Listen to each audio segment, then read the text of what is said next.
Hello and good evening, everybody. Welcome to the Alignment, Flow and Freedom in Clinic group. I am starting the live training tonight. I'm so excited to have all of you in the group. And it seems like it's a really great group of a mix of people who have been in clinic for a while and a mix of people who are just sort of starting their clinic, some even who are still students, which is awesome because I love it when students get started with their social media and their engagement and their businesses nice and early so that they can literally walk into a business when they've finished their degree. So I'll just wait for all of you to hop on because I know that sometimes it can take a little bit for the notifications to come through. But just if you can hear me, I just want to do a little, make sure that you can hear me. If the audio is coming through okay, if you can just hit the like button or the love button, that would be great. Or just pop in a comment to say hi. And we will get started really soon with the training. I'm really excited to talk about engagement because engagement on social media is the currency. It is like little pieces of gold. And the great thing about engagement is it doesn't matter when you start it, it's always going to have a really, really positive effect for your audience and finding out more about your audience. Oh, awesome. Hi, Mel. Oh, cool. Hi, Kathleen. Great. You guys can hear me. It takes a little bit, it's a little bit of a lag before the comments come through. So thanks, guys. I'm glad you can hear me okay. Oh, hi, Liz. Good to see you. Thanks for joining. So tonight, I'm going to not even necessarily myth bust. I'm going to give you guys so much value because when I found out about engagement and how well it works and how fast it works, holy moly, did things take off. Like, let's take my Instagram, for example. My Instagram went from about 300 or 400 followers to over 1,000 in less than 3 months. So take notes. If you don't have your notebook, run and get a piece of paper and a pen because I guarantee you're going to get heaps of notes written during this training. Hey, Sam, good to see you. So first of all, as far as engagement is concerned, you want to show up as your true, authentic self. Like, for example, right now I'm wearing like my nice little cotton dress, nice summer dress from Bali. And, you know, those of you who already know me, awesome. You know that I head to Bali at least a couple of times a year. But those of you who don't know me, I run retreats in Bali and it's one of my happy places. It's like my second home. So if I'm showing up on video and I'm in one of my like most comfiest things, I'm being my authentic self. I'm not someone who's going to get like super dolled up and put loads of makeup on and be super polished because that's just not who I am. I'm like pretty darn natural. And, you know, because most of you are, like all of you actually are natural therapists, you totally get where I'm coming from, I'm sure. Yet when we go through, like, let's say when we go through our degree, there's this like great big thing out there to say that we have to be super professional and we can't show emotions and we can't do this and we can't do that. Well, I hate to say it, but when it comes to your social media and your marketing, you have to let that professional guard down. You have to be yourself. That's what people are going to relate to, and that is going to help them get to know you, and therefore they're going to trust you. And when they trust you, they're more likely to convert. So I'm going to get into the content now, all right? So let's start with engagement. Now with engagement, I talk about engagement, I've said before, it's like the currency. It's like this underlying, it's like what runs through the veins of Facebook and Instagram. And engagement can be things, it could be your introverted people will click on your post and read every single word. They will hardly ever leave a like or a comment. That's just how introverts work. They like to take in all the different words, but you know what? They are the currency of your posts a lot of the time. A lot of people who come to see naturopaths and nutritionists are often introverted people.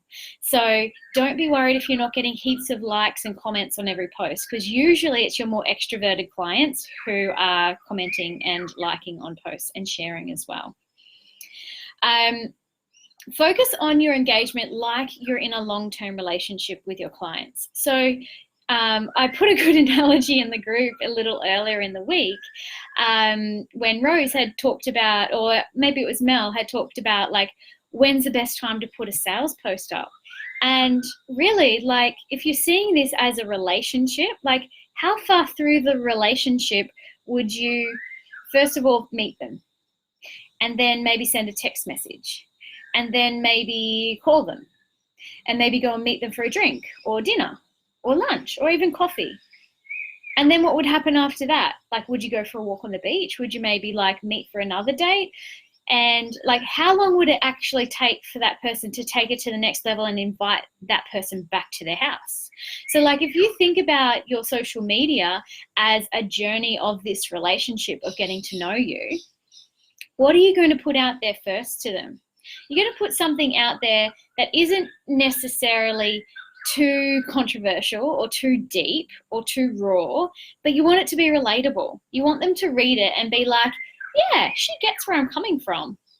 So you don't need to use all your research-based stuff.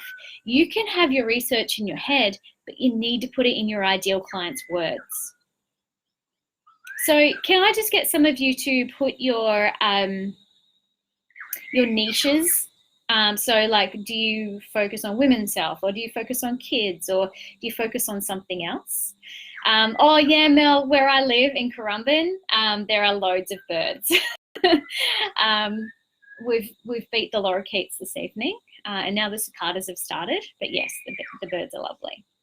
I'm waiting, yeah, I'll just wait for some of you to place your niches, and I might be able to give you some practical examples of some good engagement posts that you could put in there. So something else that I really like to teach people about is, I call it the social media 15-minute rule. And so it's all well and good to schedule your posts in. So like, you use the Facebook scheduling tool, or you might use something else on Instagram, like maybe Buffer or Later or something like that. Those apps are great, and it's fine to do that for, say, maybe 3 posts a week, but you actually need to work the algorithm. And the algorithm, you need about 15 minutes a day. Who can put about 15 minutes a day into social media? I know when I am off in like procrastination land, I can put a good few hours into social media. So seriously, like, it's really easy. If you're going in with a really focused mind and going, these 15 minutes, here's the things that you need to do. Write this down. You need to find 3 people who are very popular in your particular industry, and you need to contribute to 3 different people's posts. So for example, the nutritionist, you could go to someone like Jessica Siepel and comment on a few of her posts, 3 posts of hers. Also look at her hashtags if you're on Instagram. Gives you a good idea of what people are using for the hashtags. If you're a naturopath, someone like Jules Galloway, check out her social media. She does this amazingly well. Comment on some of her posts. So you're contributing to 3 of these posts, right? And then once you've contributed, you need to then consume 3 posts. So this could be from just about anyone, but you need to actually respond to 3 other posts. Doesn't have to be in your industry. In an ideal world, you'd be commenting on an ideal client's post. So see where your ideal client is hanging out the most. Are they in Facebook? Are they in Instagram? And do you have access to their post or whatever they're posting? Yeah, okay, so Sam, you're doing women's health, no men. Yep, I'm the same. Kate, sporty women, yes. Kathleen, weight loss for menopause. Awesome, awesome niche. Stress, anxiety, insomnia, and resetting from sympathetic dominance. Awesome, Liz. Oh, you speak my language, lady. Love talking about the parasympathetic nervous system. I'll come back to those to give you some really like awesome practical examples of how to get some more engagement with your posts. So once you've done your 3 contributors and you've done your 3 consuming, then you need to post. Go into each of your platforms. Once you've done this, like let's focus on Instagram. Once you've commented on Jessica Siepel, and you've commented on the Merrymaker sisters, and you've commented on Dr. Libby. And then you've commented or liked or done something else or interacted with someone else's IGTV, a couple of other things, some ideal clients, someone similar in a different industry perhaps. Then you need to post your particular Instagram post, and you need to do an Instagram story. So if you're not sure is everyone using Instagram stories, just hit the like button if you are. That is also a big currency. And if you're not sure how to post a video on Instagram stories, it's actually really easy. A lot of people aren't sure how to do it, but you just hold on. If you've got an iPhone and there's the little circle down the bottom, you literally just hold the little circle and you just talk into it. That's it.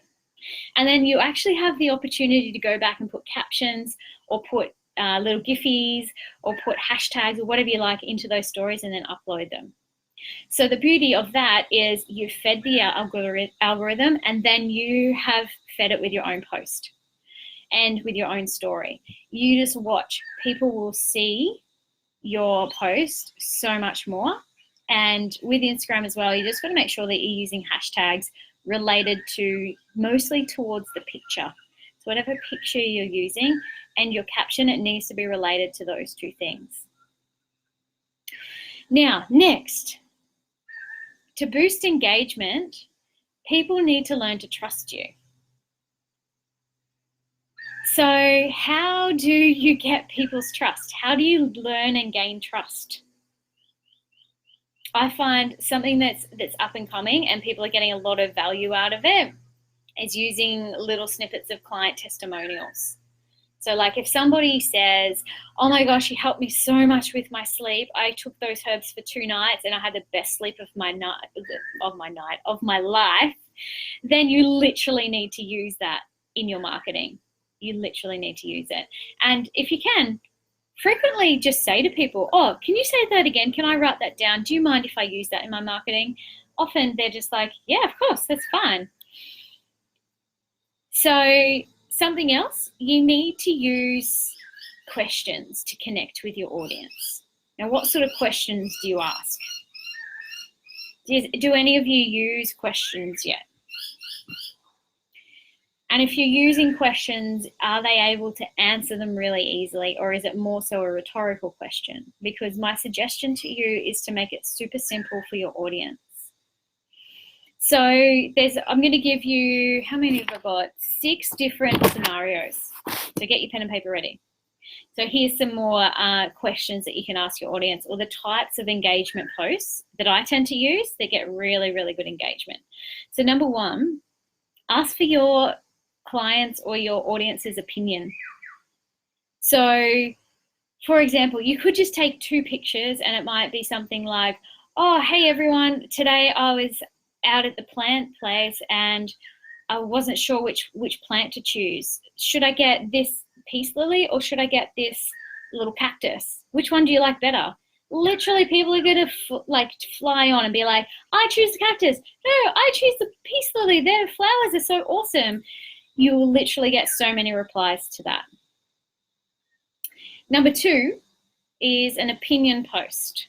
So this is where you can really get a little deeper into your ideal client. And this is where you still want to stay within your niche, but you want to ask them a question, something like, I like to ask the question like, what book does everybody recommend right now? I'm going to find out what sort of books they're reading. Are they reading personal development books? Are they reading biographies?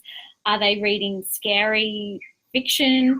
Are they reading love stories? What are they reading? Do you know what sort of things that your ideal client reads?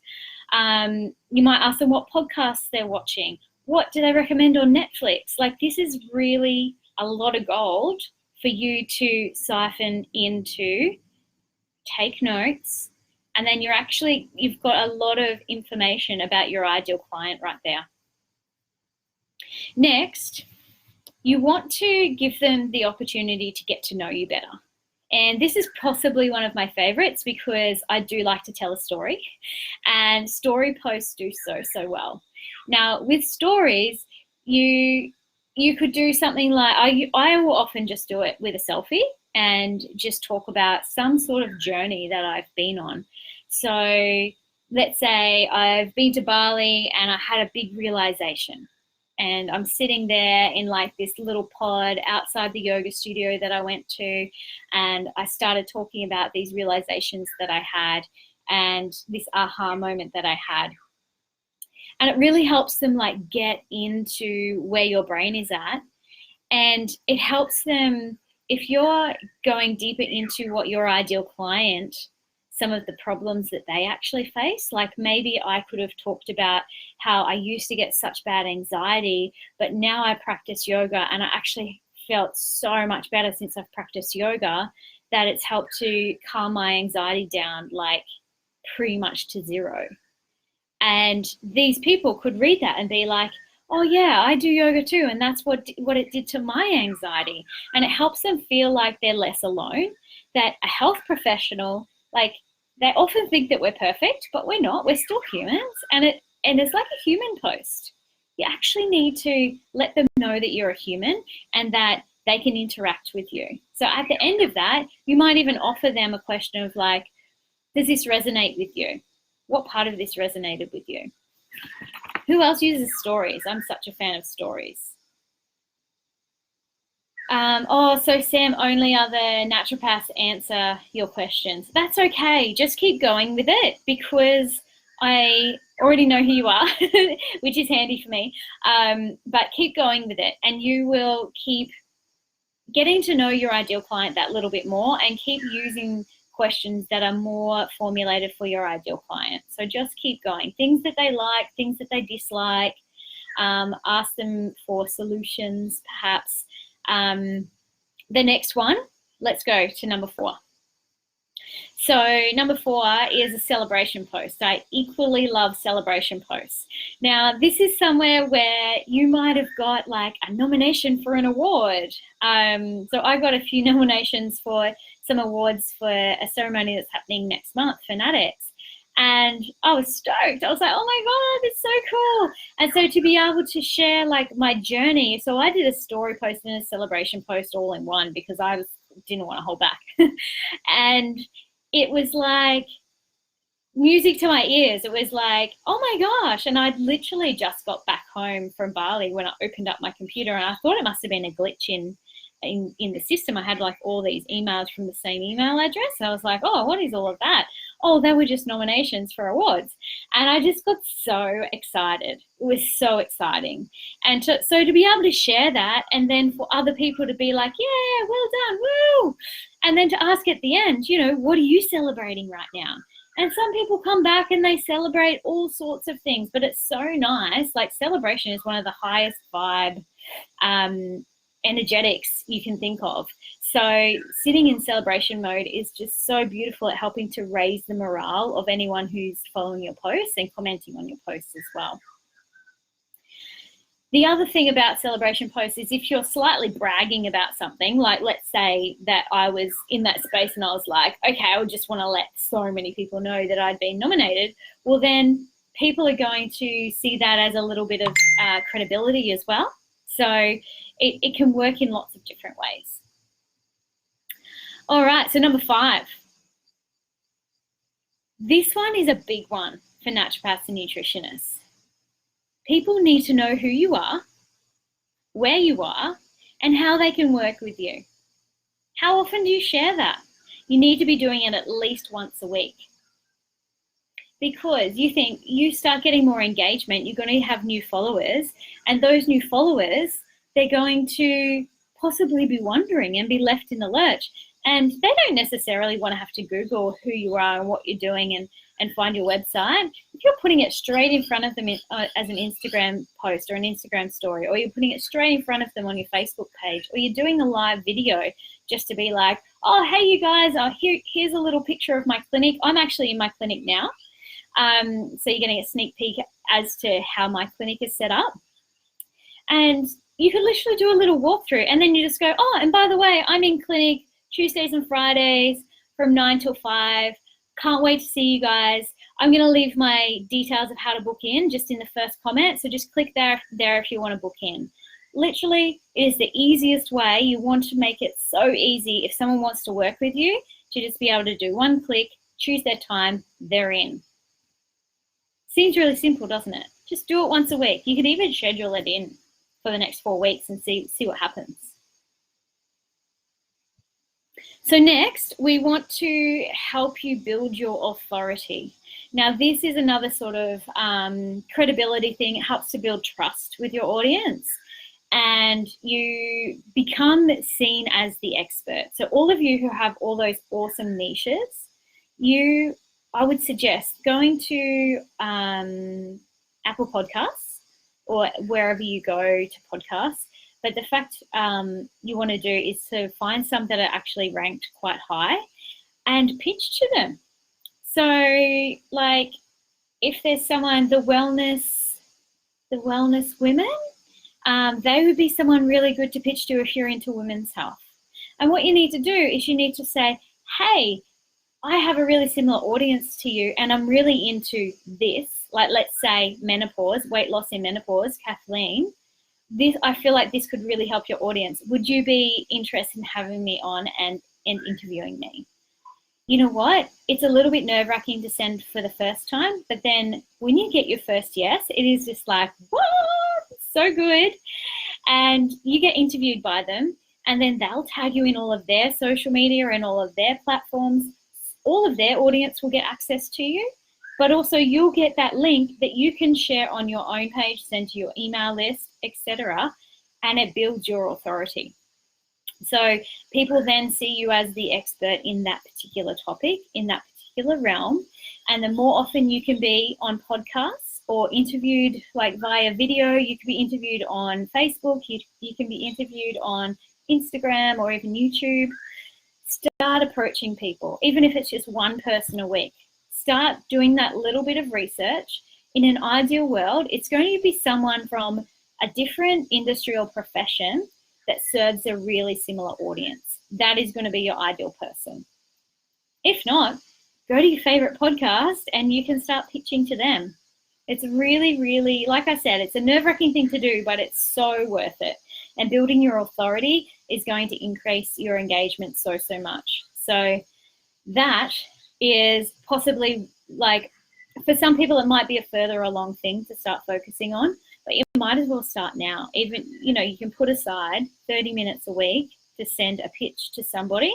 Just find their email, send it to them. If you're doing it on Instagram, just send a DM straight to them. You can even do voice DMs these days. It's so cool. You can literally just hold the little microphone button and just talk into it, and you could just be reading off a script if you wanted to.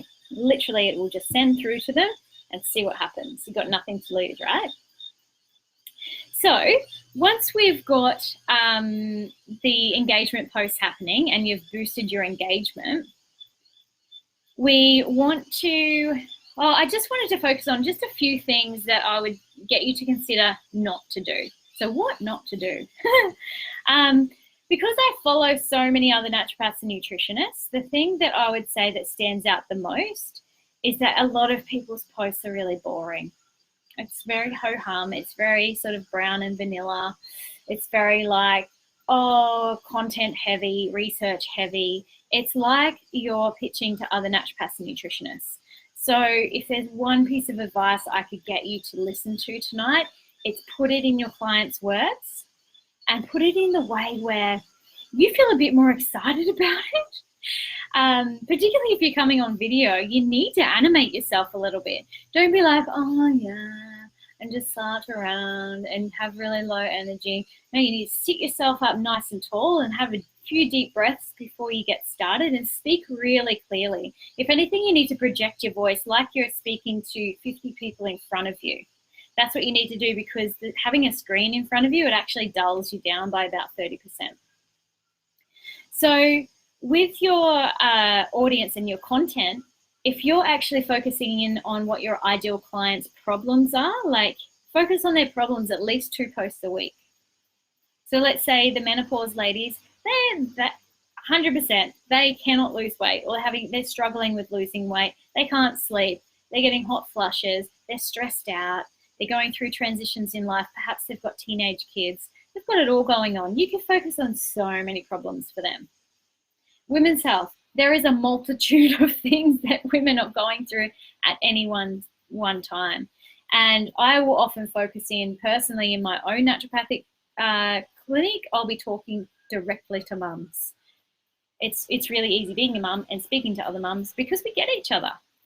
I have to say, I didn't really know how to speak to a mum until I was a mum myself. Not to say that you can't speak to mums if you're not a mum, but I just say that if you've been through it yourself, you make it so much more relatable. So please, please, please be the human.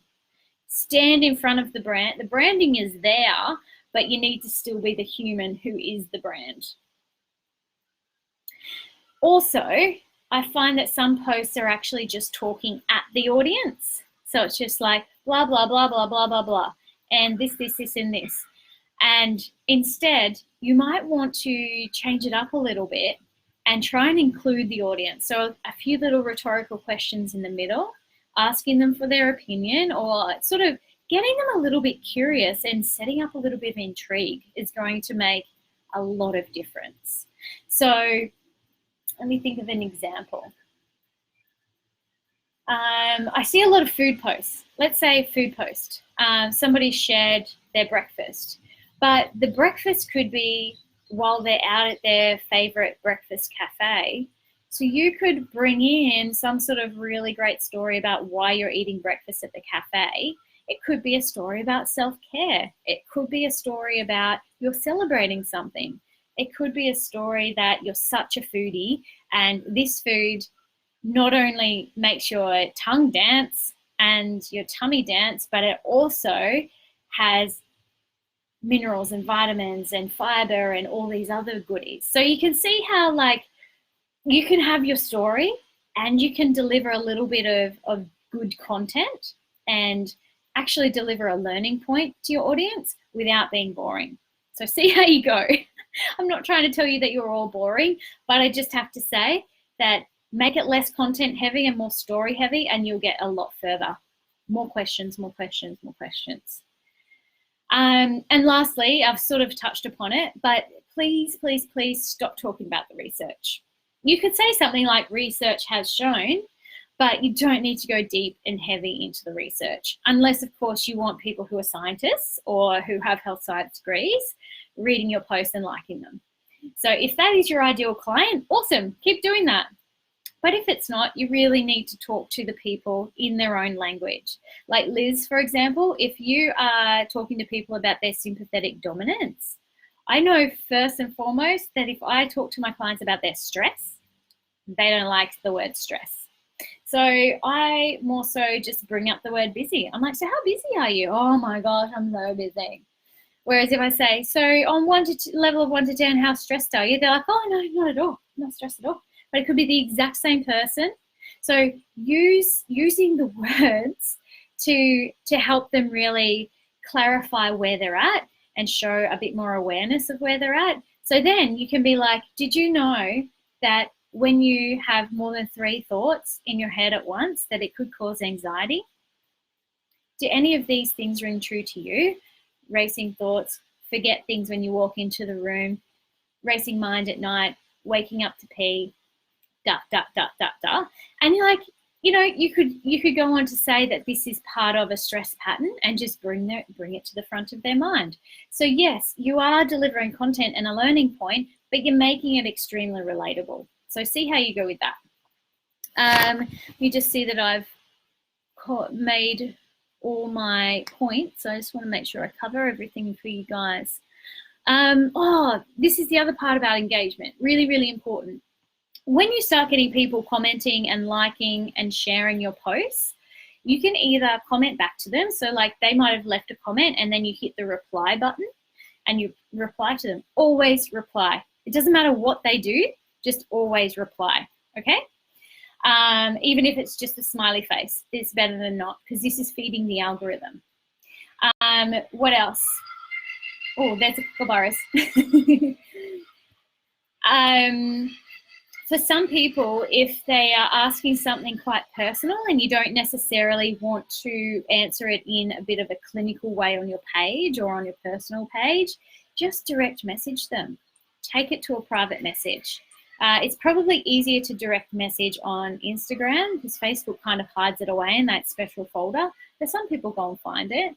I would suggest using the direct message function, and they call this the grassroots movement, that all the people who are doing really, really well with their internet marketing now, they all started at this grassroots level where they would just go one-on-one with these people who were commenting and liking their posts. They would go back and they would direct message them. And that's another way where you'll get a lot more conversion rates as well. So if you're someone who's literally putting these posts out there with the intention to draw in more clients and allow them to come into your clinic, if you want more clients, start messaging them more. And literally give them the option. So you go through and they might say something like, oh, hey, I read that post and it really resonated with me. I'm just wondering if you think you could help me because I've felt this, this, and this for this long. And I've also got this big story that they all often write. What you need to do is say, yes, I've treated people like you before and I can help you. My next available time is Tuesday at 10:30. Does this suit you? So be presumptuous that they're going to book in, and that will serve you so much better than sort of giving them, feeling that awkwardness of like, oh, they're overstepping the boundary. They're sort of asking me questions that I really should take them into a consult with. Trust me, I've been there. And it's just way better to say, yes, I can help you. And I've helped others with that before. And here is the times I'm available. Book here. So presume that they will book in with you, and more often than not, they will. Now, Sam, do you post the same one on Facebook and Insta or mix up the posts a bit? Okay, good question. I never post the exact same thing on both platforms, to be honest. I might post the same picture, but I always put a different caption or copy next to it. The main reason being, treat Instagram like it's a mini blog. So Instagram is like the little storytelling thing, and you've got to put hashtags. Everyone has to use hashtags that are related to the caption and to the picture that you've shared. And it needs to be hashtags not only that are relevant, but some that are completely unique. You might come up with something that doesn't have many people that have used that hashtag before. That's completely fine. And then you can use some hashtags that have been used a lot. So you might, one that might be used a lot might be something like naturopathic doctor or online naturopath or herbalist or health and wellness, things like that. They're probably going to have millions of people who have used those hashtags before. That's okay to include them as well, just so long as you're not using all the millions of ones all in one go. You need a few that are related to the post, a few that are unique, and then a few that are related to a bigger audience. Then with Facebook, I'm more likely to put a call to action at the very end, so some sort of link.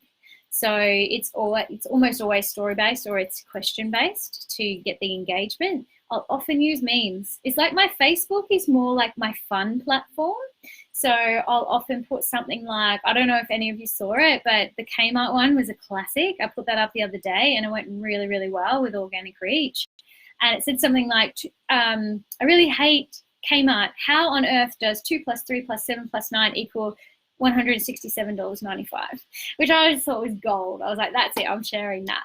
And I literally, the only thing that I wrote at the top was like, the laughing emoticon and can anyone relate? And literally it went nutso. It had that many shares and that many likes and laughs and people commenting and tagging their friends in it.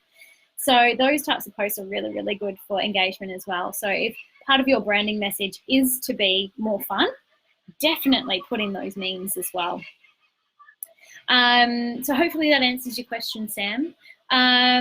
We are coming towards the end of the training. If any of you have any questions at all, please feel free to pop them into the comment box and I'll do my best to answer them.